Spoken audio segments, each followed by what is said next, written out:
Eh bien, chers frères, moi je suis la résurrection et la vie. Celui qui croit en moi, même s'il meurt, vivra. Quiconque vit et croit en moi ne mourra jamais. Crois-tu cela ?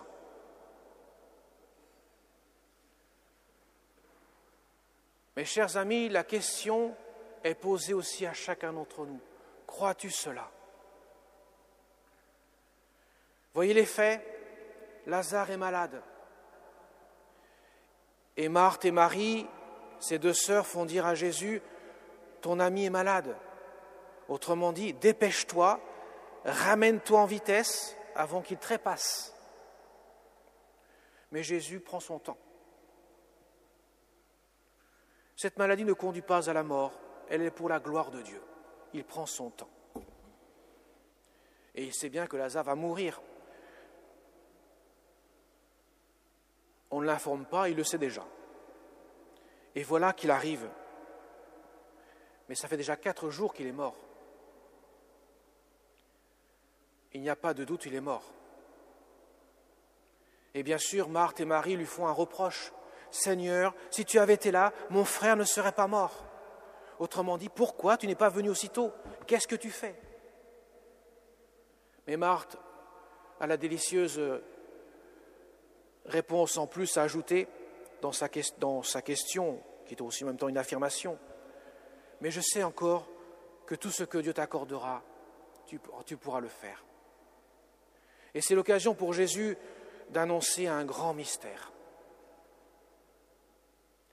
Je suis la résurrection et la vie.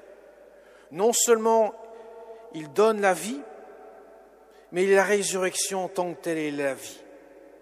Et que de croire en lui, même si la mort nous touche, elle n'est pas définitive, elle n'est qu'un passage à l'éternité. Alors mes chers amis, il faut bien voir aussi dans ce mystère qui se déroule sous les yeux de Marthe et Marie que Lazare ne va pas ressusciter à ce moment-là. Il n'est pas encore ressuscité d'ailleurs. Il ressuscitera comme chacun d'entre nous à la fin du monde. Pour l'instant, il n'y a que 2 êtres, 2 personnes, l'une divine, Jésus, et l'autre humaine, la Vierge Marie, qui sont ressuscités avec leur corps de chair. Jésus est ressuscité le jour de Pâques, et Marie est montée avec son corps et son âme au ciel le jour de l'Assomption, le 15 août que nous le fêtons. Mais tous les autres saints, pour l'instant, n'ont pas de corps, n'ont pas leur corps au ciel. Le corps est encore sur terre. Nous avons des reliques d'ailleurs de Saint Léger, de Saint Mexan, ici même. Leur corps est là, une partie du moins. Petite partie. Mais à la fin du monde, tous nous ressusciterons. D'ailleurs, Marthe ne se trompe pas. Je sais qu'il ressuscitera à la résurrection au dernier jour. Mais Jésus dit, je suis la résurrection et la vie. Je suis la source de la résurrection et de la vie. Celui qui croit en moi, même s'il meurt, vivra. Car il ne s'agit pas seulement de la mort physique qu'il faut éviter. On ne peut pas l'éviter d'ailleurs, celle-ci. Mais la mort spirituelle. Et là, Jésus est source de vie. Alors quand il fait revenir Lazare de son tombeau, vous pensez bien, Marthe dit, mais Seigneur, ils sont déjà, et c'est fini, quoi. Tu ne peux plus rien faire. En gros, ça veut dire ça, tu ne peux plus rien faire. Mais ne crois-tu pas ? Je suis la résurrection de la vie, je viens de te le dire. Et il donne un avant-goût du ciel en faisant revenir Lazare à la vie. Il fait partie de ces rares privilégiés, enfin je ne sais pas si c'est un privilège d'ailleurs, de connaître 2 fois la mort. Parce que Lazare va mourir ensuite, il terminera sa vie dans le sud de la France, il deviendra évêque de Marseille, et il se retirera donc au sud de la France en compagnie de sa sœur Marthe, qui sera aussi là-bas, et de sa sœur Marie-Madeleine, qui bien sûr terminera ses jours à la Sainte-Baume. Mais Jésus, en faisant revenir Lazare à la vie, veut montrer à tous qu'il vient de Dieu. Il est Dieu. Et bien sûr, il est un homme. D'ailleurs, nous le voyons, il pleure, son ami Lazare. Il est bouleversé. Ses tripes sont émues de la mort de son ami quand il voit Marthe pleurer. Mais il sait aussi que dans quelques instants, Lazare va revivre. Et pour montrer justement cette puissance qu'il a sur la vie, comme il a eu la puissance de faire voir un aveugle-né. D'ailleurs, certains le diront bien, mais n'aurait-il pas la possibilité d'empêcher Lazare de mourir, de faire vivre Lazare, lui qui a ouvert les yeux de l'aveugle? Mais seulement pécher, faire revenir quelqu'un à la vie, c'est déjà un autre pouvoir. Et là, Jésus, en redonnant la vie à Lazare, il n'y a pas de doute. Il est Dieu. Personne ne peut faire quelque chose de pareil. Alors beaucoup se convertissent, beaucoup se croient en lui. Ça ne dure pas toujours d'ailleurs. On le verra pour dimanche prochain, les rameaux. Il y a la foule qui acclame le roi. Jésus, Hosanna, au fils David, ils étendent des manteaux, des palmes pour acclamer le roi qui est monté sur un petit ânon pour entrer dans la ville de Jérusalem. Et 5 jours plus tard, cette foule criera « Crucifiez-le, crucifiez-le ». Comme quoi les foules sont toujours versatiles. Mais ils sont touchés. Et il y a de quoi faire revenir un mort à la vie, il y a de quoi être touché. Et pourtant, mes chers amis, dans la suite de l'Évangile, nous ne l'avons pas dans la suite ici. Dans la suite de l'Évangile, les pharisiens, les chefs des prêtres, les scribes, l'élite, autrement dit, ceux qui connaissent bien les Écritures, ceux qui auraient dû lire Ézéchiel, qu'on a entendu la première lecture, il fait revivre les os se rapprochent, la chair revient dessus, les morts ressuscitent. Ils connaissent pourtant cela. Ces gens-là ont décidé de faire mourir Jésus. Il en fait trop, il fait trop de miracles, il guérit un aveugle-né, il fait revenir un mort à la vie, mais qu'est-ce qu'il va faire de plus? Il faut l'arrêter, car pour eux, c'est un imposteur. Il a un démon en lui, comme le diront les pharisiens. Tu as un démon en toi. C'est quand même curieux de faire revenir des morts à la vie et avoir un démon. Leur cœur est embourbé dans le péché, dans l'orgueil de la suffisance. Seuls les petits, les humbles, touchés par la grâce de Dieu, peuvent comprendre ce que Jésus fait. Lazare est mort pour manifester la gloire de Dieu, pour qu'ils puissent tous voir que Jésus est la résurrection et la vie. Alors mes chers amis,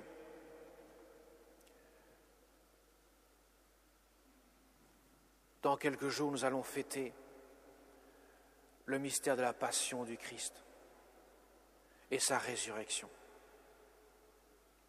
Jésus est passé par les pires souffrances qui puissent exister. De fait, il a pris tout sur lui, tous nos péchés, tous nos refus d'amour, tout ce qui en nous est mauvais. Il a pris tout sur lui, pour qu'aucun homme puisse être épargné.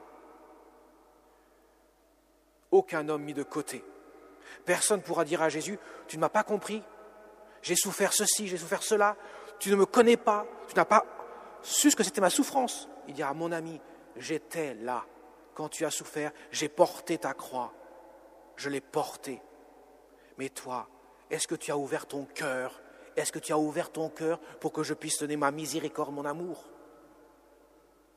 Même les damnés, ceux qui refusent obstinément Dieu, car Dieu ne peut pas s'imposer, il ne peut pas forcer quelqu'un à l'aimer. Nous ne naissons pas chrétiens, nous le devenons par le baptême. D'ailleurs, quelques-uns d'entre vous vont être baptisés à la Vigile pascale. Ils vont recevoir la grâce de Dieu. Aujourd'hui, ils vont faire leur scrutin. Ils vont scruter leur cœur avec la grâce de Dieu pour chasser le mal et accueillir le bien. Le mot scrutin veut dire scruter. Eh bien, mes chers amis, ceux-là qui auront refusé obstinément l'amour de Dieu, même ceux-là, Jésus les a portés dans sa croix. Il ne peut pas laisser quelqu'un en dehors de son amour. Il aime tous les êtres, quels qu'ils soient, même ceux qui ne l'aiment pas. Il les aime. Voilà pourquoi il peut dire « Je vous laisse un commandement nouveau, aimez-vous les uns les autres, et je vous commande même d'aimer vos ennemis. Parce que moi, je l'ai fait sur la croix, et que je vous donne ma vie, ma grâce pour cela. » Vous voyez, mes chers amis, nous devrons être saisis, être touchés par ce mystère de la mort et de la résurrection du Christ. Nous ne pouvons pas rester de marbre devant ce mystère-là, car il en va de notre éternité. Vous imaginez bien que l'instant de la vie sur la terre, quelle que soit la durée de notre vie, que nous vivions 10 ans, 50 ans, 100 ans, c'est rien en comparaison de l'éternité. Même une goutte d'eau face à l'immensité des mers et des océans de la planète est encore trop grosse pour exprimer le temps sur terre par rapport à l'éternité. Même un grain de sable sur une plage immense ou dans le désert du Sahara est toujours trop grosse pour exprimer la différence entre le temps sur terre et l'éternité. Car mes amis, nous avons un cœur, nous avons une âme qui est faite pour l'éternité, pas pour seulement le temps présent. Le temps présent nous laisse trop d'incertitudes, trop d'épreuves, trop de souffrances. L'homme n'est pas fait pour cela. Il n'est pas fait pour souffrir, il est fait pour aimer, parce qu'il est fait pour être aimé et pour être heureux pour l'éternité.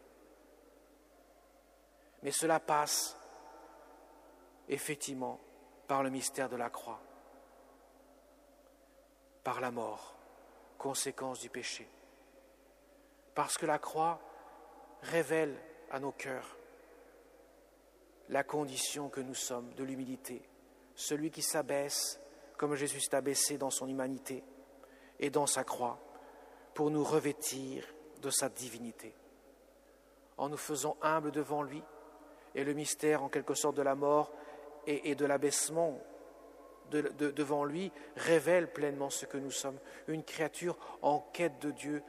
Dans la mort, il nous faut chercher celui qui est source de vie. Quand nous approchons de la mort, nous pouvons crier « Seigneur, ne m'oublie pas, j'attends ton amour, j'attends ta vie, j'ai besoin de ta vie, parce que je sais que je suis appelé à l'amour, au bonheur éternel. » Alors mes chers amis, notre carême va bientôt se terminer, encore 15 jours. Nous allons entrer dans la semaine sainte dimanche prochain avec le dimanche des rameaux. Si nous n'avons pas encore commencé à vivre le carême, c'est le moment ou jamais. Le bon Dieu nous prend toujours là où nous en sommes. Il ne nous juge pas, il nous aime. Il nous aime. Et il nous donne sa mère pour que nous puissions être accompagnés. Je terminerai par là. La Vierge Marie. La Vierge Marie, elle a suivi son Fils dans tout ce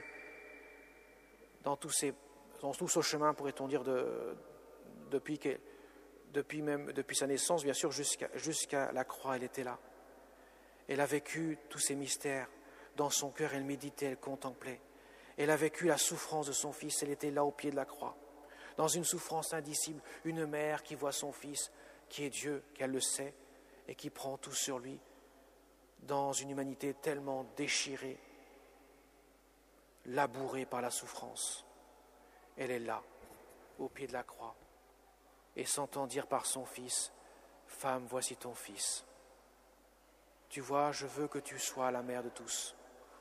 Je veux que tu les conduises à ma croix. Je veux que tu comprennes que ma croix, c'est là que je fais vivre, que je donne la vie à ceux qui ne l'ont pas. » Alors demandons-lui son intercession, celle qui a révélé il y a plus de 100 ans, en 1917, à la petite Lucie, « Je serai ton refuge à Fatima, je serai ton refuge qui te conduira jusqu'à Dieu.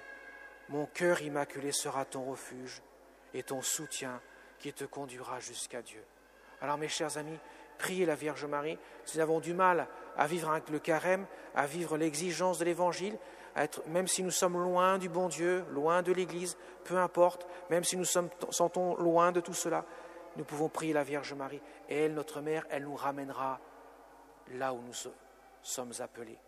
Elle nous ramènera dans le mystère même du cœur de son Fils. Car le cœur immaculé de Marie conduit au cœur sacré de Jésus, là où déborde à profusion l'amour d'un Dieu qui a aimé sa créature au point de se faire créature en tant qu'homme, tout en restant Dieu bien sûr, afin de nous revêtir de sa divinité. Amen.